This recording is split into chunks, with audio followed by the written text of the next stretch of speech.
They say loyalty pays off, but I learned the hard way. It usually just pays someone else. My name is Daniel Reyes. I'm 34 years old, and until last week, I was a senior project coordinator at Carrick and Lane, a mid-size consulting firm with big ideas and even bigger blind spots. I'd been there 5 years, long enough to see 3 CEOs rotate through, long enough to train every junior associate they ever dumped on my desk, and long enough to stop expecting anything to change. The day started like every other year-end review. Carla, my manager, sat across from me at the conference table with that same strained smile, the one that said, "Let's pretend this is a conversation." She wore a turtleneck, her signature power lipstick, and that air of detached cheerfulness she pulled out whenever she had bad news to deliver, with fake kindness. "I want to start by saying how much we appreciate everything you've done this year," she said, tapping a perfectly manicured nail against my performance summary. "You've been consistent, steady, reliable." I nodded, already bracing for the next part. That said, unfortunately, due to budget constraints and the broader economic climate, we won't be approving any salary increases in your band this quarter. There it was, again. She kept talking about non-monetary recognition and internal benchmarking, but I tuned out. I'd heard it before. Every year, like clockwork, I was essential, but never elevated. Praised in emails, passed over in payroll. I forced a smile. Understood. Carla looked relieved. She hated conflict, and I'd made it easy. We shook hands. She stood, already glancing toward the door. I was dismissed. On the way out, I passed the break room, where 2 junior analysts were joking about someone getting a raise. I didn't catch who. I didn't need to. I could guess. It was always someone flashier, louder, newer. Someone who made noise instead of results. By the time I got home, my chest felt tight. I dropped my bag by the door, loosened my tie, and sank onto the couch without saying a word. The apartment was quiet except for the hum of the fridge and the soft clink of dishes in the kitchen. My wife, Lena, peeked around the corner. "Hey, how'd it go?" I looked at her, then down at my hands. Same story, budget issues. She wiped her hands on a towel and sat beside me. "You've given them 5 years." "I know. No raise, no promotion, no team, nothing." I exhaled slowly. "Yeah." She looked at me for a long moment. "Dan, you're good at what you do. I know it. They know it. But they're not going to wake up one day and treat you differently. Not unless you give them a reason to miss you." I didn't answer right away. Not because I disagreed, but because she'd said something I hadn't let myself admit. They won't value me until I'm gone. Later that night, after Lena went to bed, I sat at the kitchen table with my laptop open. I stared at the screen, heart racing like I was doing something wrong. My fingers hovered over the keyboard for a second, then started typing. I updated my resume, cleaned it up, highlighted the wins Carla never bothered to mention in my reviews. The cost savings from the Calgrove project, the client retention after the Mesa software fiasco, the 87-hour week I pulled when the system crashed 2 days before the Northbridge pitch. They'd called me dependable, but dependable is just another word for invisible if you're not careful. I applied to 3 companies that night. All quiet clicks, no announcements. One stood out: Westridge Strategic Partners. The listing said they were looking for someone who could manage complex project portfolios with minimal supervision. Someone who could lead without ego, adapt under pressure, and handle client chaos with calm. In other words, someone like me. I hit submit. The next morning I had a response in my inbox. A recruiter named Jamie wanted to schedule a phone screening. I read the email twice to make sure it was real. Then I checked my calendar, cleared a lunch hour. At work, Carla passed me in the hall and smiled, like we hadn't just had the same conversation for 5 years in a row. I smiled back. I didn't owe her an explanation. That evening, Lena saw the light in my eyes before I said a word. I told her about the recruiter, the call, the possibility. She grinned. See? You just had to look. I nodded slowly, a warmth spreading through my chest. It wasn't a job offer yet. It wasn't a guarantee. But for the first time in a long time, I wasn't just waiting to be noticed. I was moving. And something told me, that quiet little shift, it was going to be the start of everything. The phone interview happened during my lunch break, just like I planned. I took it in the stairwell, 5th floor, where the Wi-Fi signal was weak, but nobody ever walked by. Jamie, the recruiter from Westridge, asked all the right questions and didn't flinch when I told her about my workload. She said they needed someone steady. I told her I didn't rattle easily. The conversation lasted 30 minutes. At the end, she said, "You're exactly the kind of quiet force we look for." A week later, the offer came in. Verbal first, then a draft emailed that evening. 10,000 more per year, fully remote flexibility, health benefits that didn't read like a scam, and a manager who wanted me to build, not babysit, systems. I stared at the numbers on the screen for a long time, half waiting for them to disappear. But they didn't. I hadn't given notice yet. Part of me wanted to wait until I had the paperwork signed, until I could exit on my own terms. Call it caution. Call it professionalism. Or maybe I just wanted to leave quietly, the same way I'd worked all these years. No ripples, no noise. That plan lasted exactly one more day. It happened on a Thursday afternoon. I was at my desk, wrapping up a risk matrix for a client Carla had dumped on me last minute. I was halfway through labeling contingencies when her assistant poked her head in. "Carla wants to see you in her office." There was no smile, no explanation, just that flat tone people use when they're trying not to be involved. I stood up slowly. My palms felt cold. The walk down the hallway felt longer than usual. Carla's door was already open. She didn't ask me to sit. "I'll make this quick," she said, voice tight. "I just got off the phone with someone in our network. Imagine my surprise when I heard you've been taking interviews." I stayed silent. There wasn't much to say. "I trusted you, Daniel. And you went behind my back?" That made me blink. "Behind your back?" I said. "I asked for a raise. For years, I asked for advancement, leadership. Every single time you said no. This isn't betrayal. It's survival." Her mouth tightened. "You should have come to me first." "I did," I said calmly. "Every review, every quarter. I came to you, and you told me to be patient." Carla stood, walked to her desk, opened a drawer. I thought maybe she'd pull out a folder. Instead, she lifted her phone and tapped something into the screen. "There," she said. "Your keycard's been deactivated. Security's already informed. You won't be coming back in." Just like that. I looked at her, not angry, just stunned. "You're firing me?" "No," she said with mock innocence. "You've made it clear you're leaving. I'm simply accelerating the process." I glanced behind me.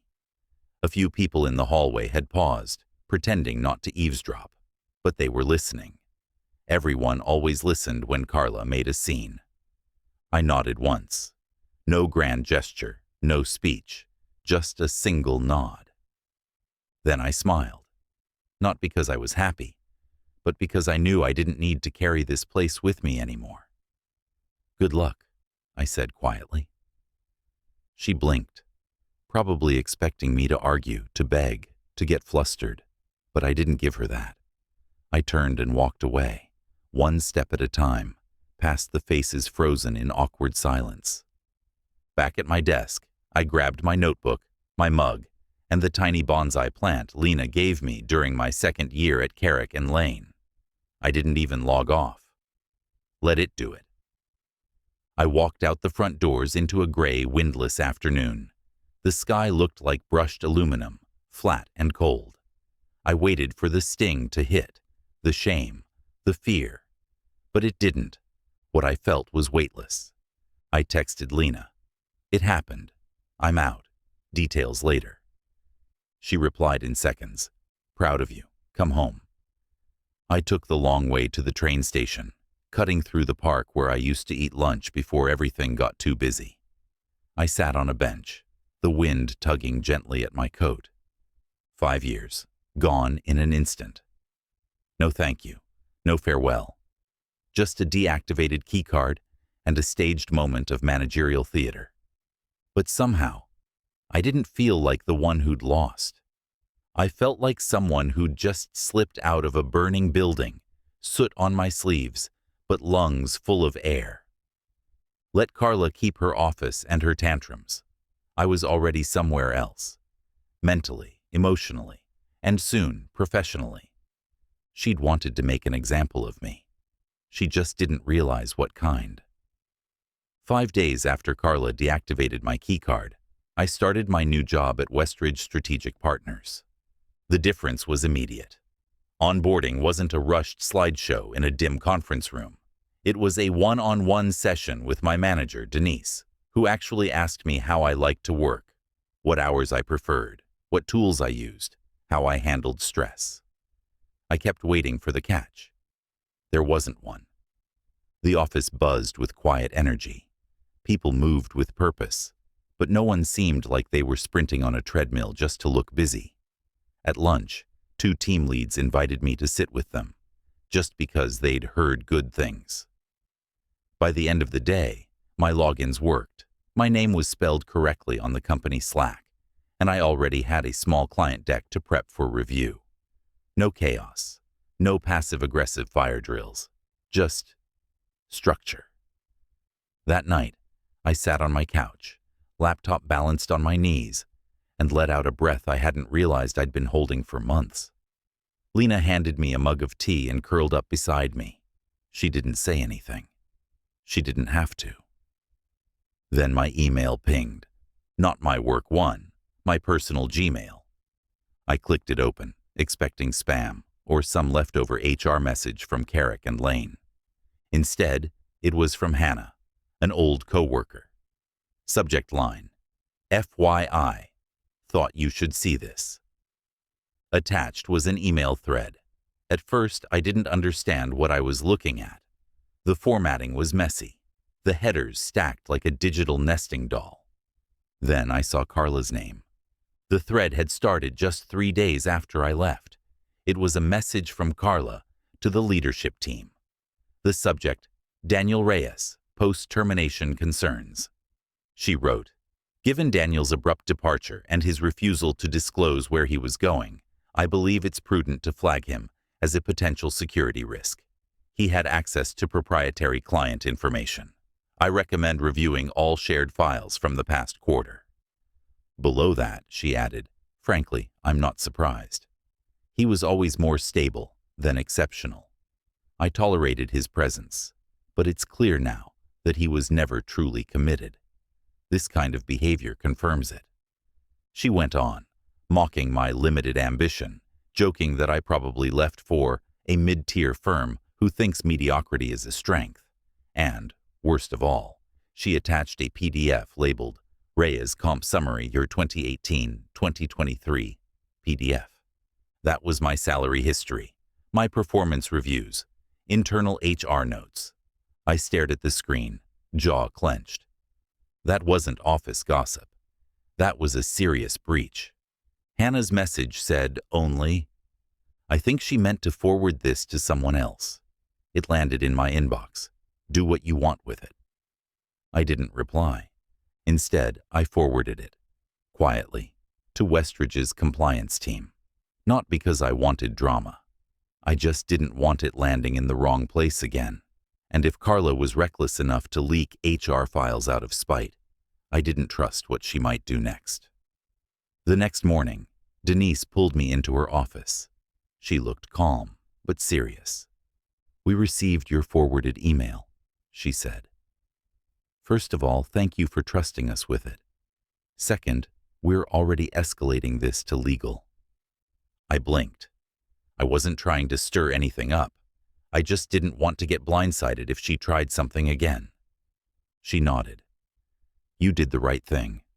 What your former manager did isn't just unprofessional. It's illegal in multiple jurisdictions. Sharing personnel files with individuals outside of HR or legal without consent violates several privacy regulations."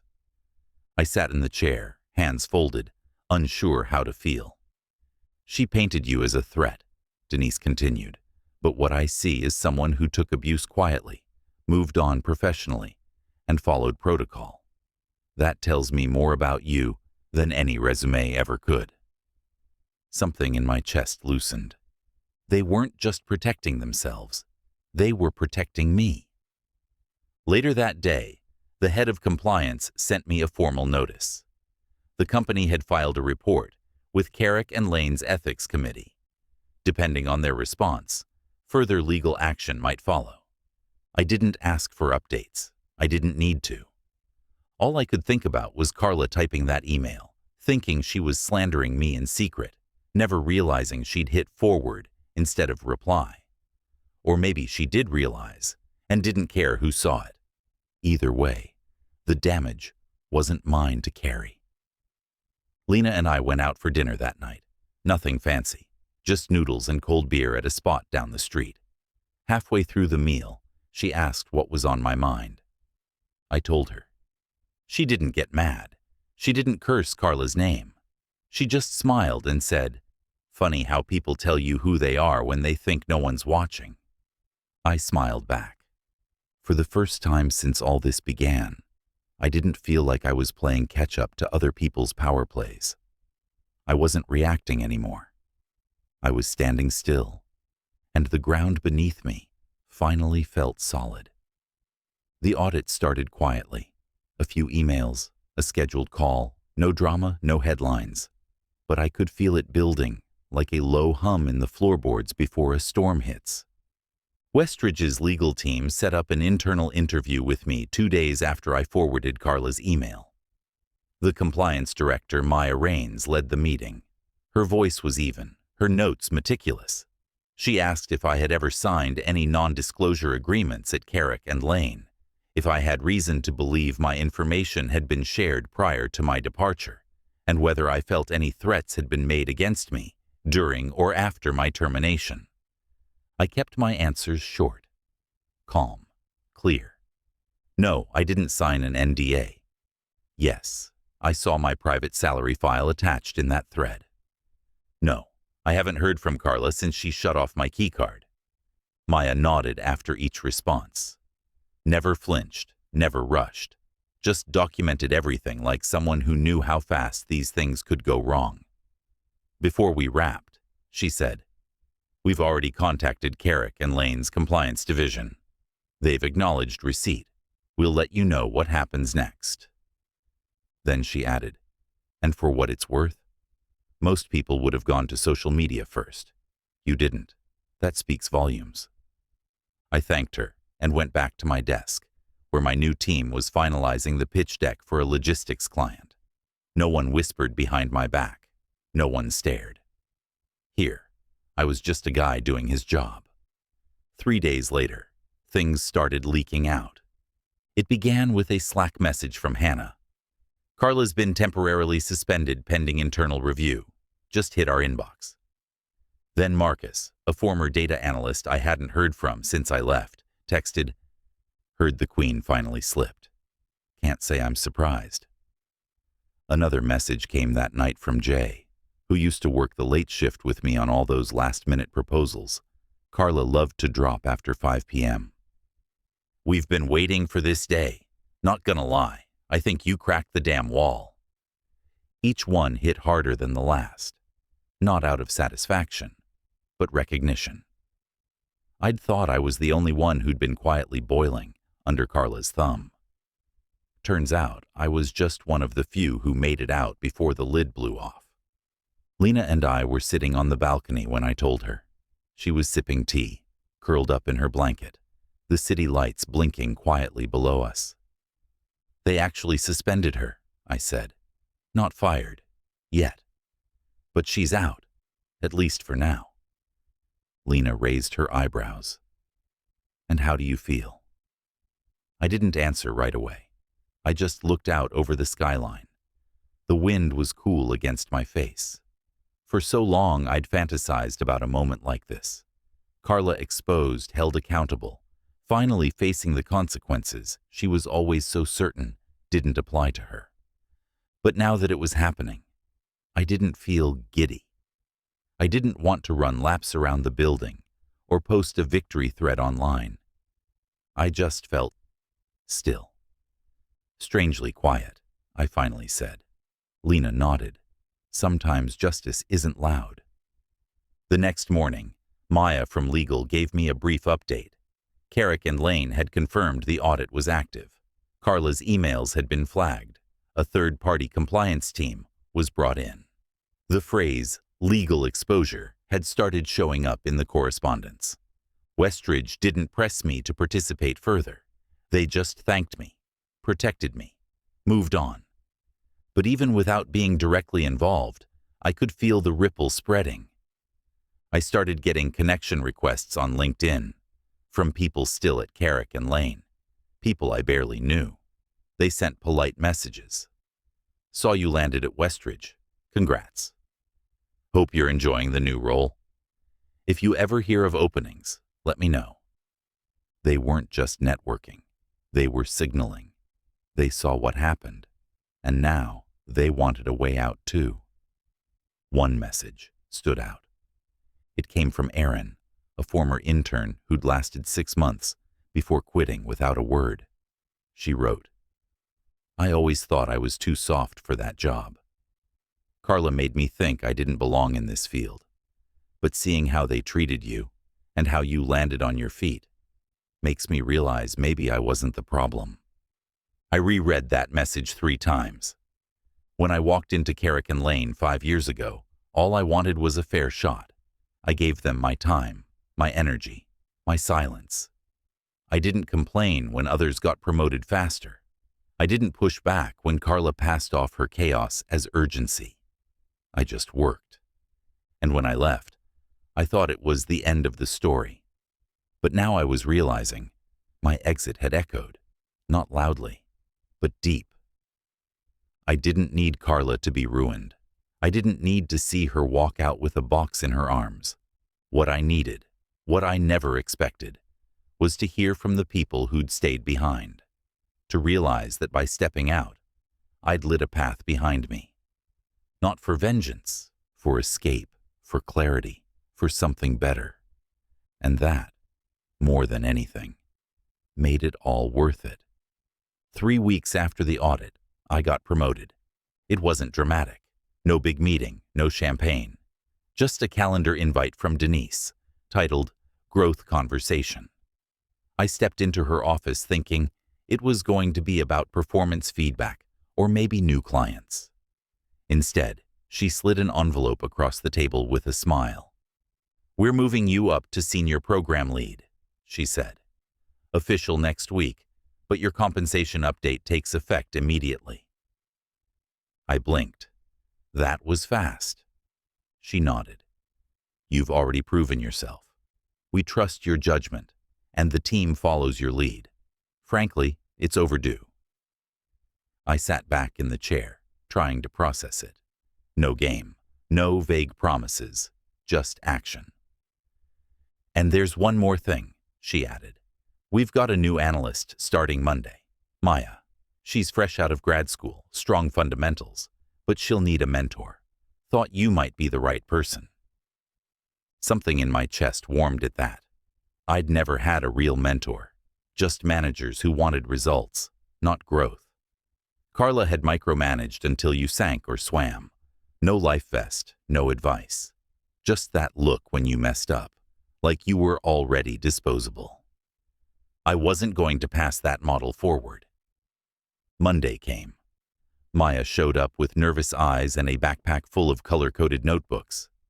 I spent the week walking her through the client systems, showing her shortcuts I'd learned, and, more importantly, telling her the why behind the work. She caught on quickly. I made sure she knew her voice mattered from day one. Late Friday afternoon, we wrapped a project early. Maya looked over from her desk and said, "I've only been here 5 days, but this already feels like the healthiest office I've ever seen." I smiled. Then we're doing something right. After she left, I packed my things slowly, not because I was tired, but because I wasn't rushing anywhere. I had time now, space, a rhythm that didn't involve scrambling for approval. Outside, the sky was smeared with that golden pink stretch that only shows up once a week if you're lucky and looking. The sidewalks were still warm from the day. I didn't plan to walk home, but something pulled me in that direction. I took the long route, down Broad Street, then east, past the train station. Then I saw it, the old building. Carrick and Lane. Same sign out front, same tinted glass and corporate gray paneling. But something was different. The lights were on, but the lobby looked hollow. Half the furniture was gone. A maintenance ladder stood where the receptionist's desk used to be. I paused across the street, watching shadows move inside. Slow, uncertain, like a place halfway between operation and abandonment. Carla's car wasn't in the lot. I didn't expect it to be. I'd heard through Hannah that she resigned quietly, 2 days before the board finalized her termination. No announcement, no farewell email, just gone. I thought I'd feel something standing there. Closure, vindication, maybe the urge to laugh or spit or take a photo just to prove the fall. But I didn't feel any of that. I just felt finished. The truth is, I'd already walked away the moment she shut off my keycard. The rest was just echoes. I stood there for another minute, then kept moving. Block after block, the city shifted around me. Old brick giving way to glass, shadows lengthening, the air cooling. I passed the deli where I used to grab sad sandwiches between meetings. Now I had time to eat real food. I passed the alley where I once took a call from a client in the rain because Carla wanted real-time updates at 8 p.m. Now I had boundaries and weekends. I reached the overpass just as the sun dipped behind the buildings, streaking the sky with flame and steel. I stopped and looked out at the horizon, the city glowing beneath it all. I could hear traffic murmuring beneath me, a steady current of movement. It felt like standing on the edge of something permanent. "She fired me for growing," I said quietly, almost to myself. A breeze picked up, tugging at my coat. And I'm still growing. It wasn't about proving her wrong anymore. It wasn't even about showing anyone what I was worth. It was about what I chose when the silence finally broke. I chose respect over comfort, integrity over fear. And now I get to be the kind of leader I never had. No revenge post, no loud victory lap. Just better work, quieter mornings, and a future that's actually mine. Sometimes the best legacy isn't what you take with you. It's what you leave behind.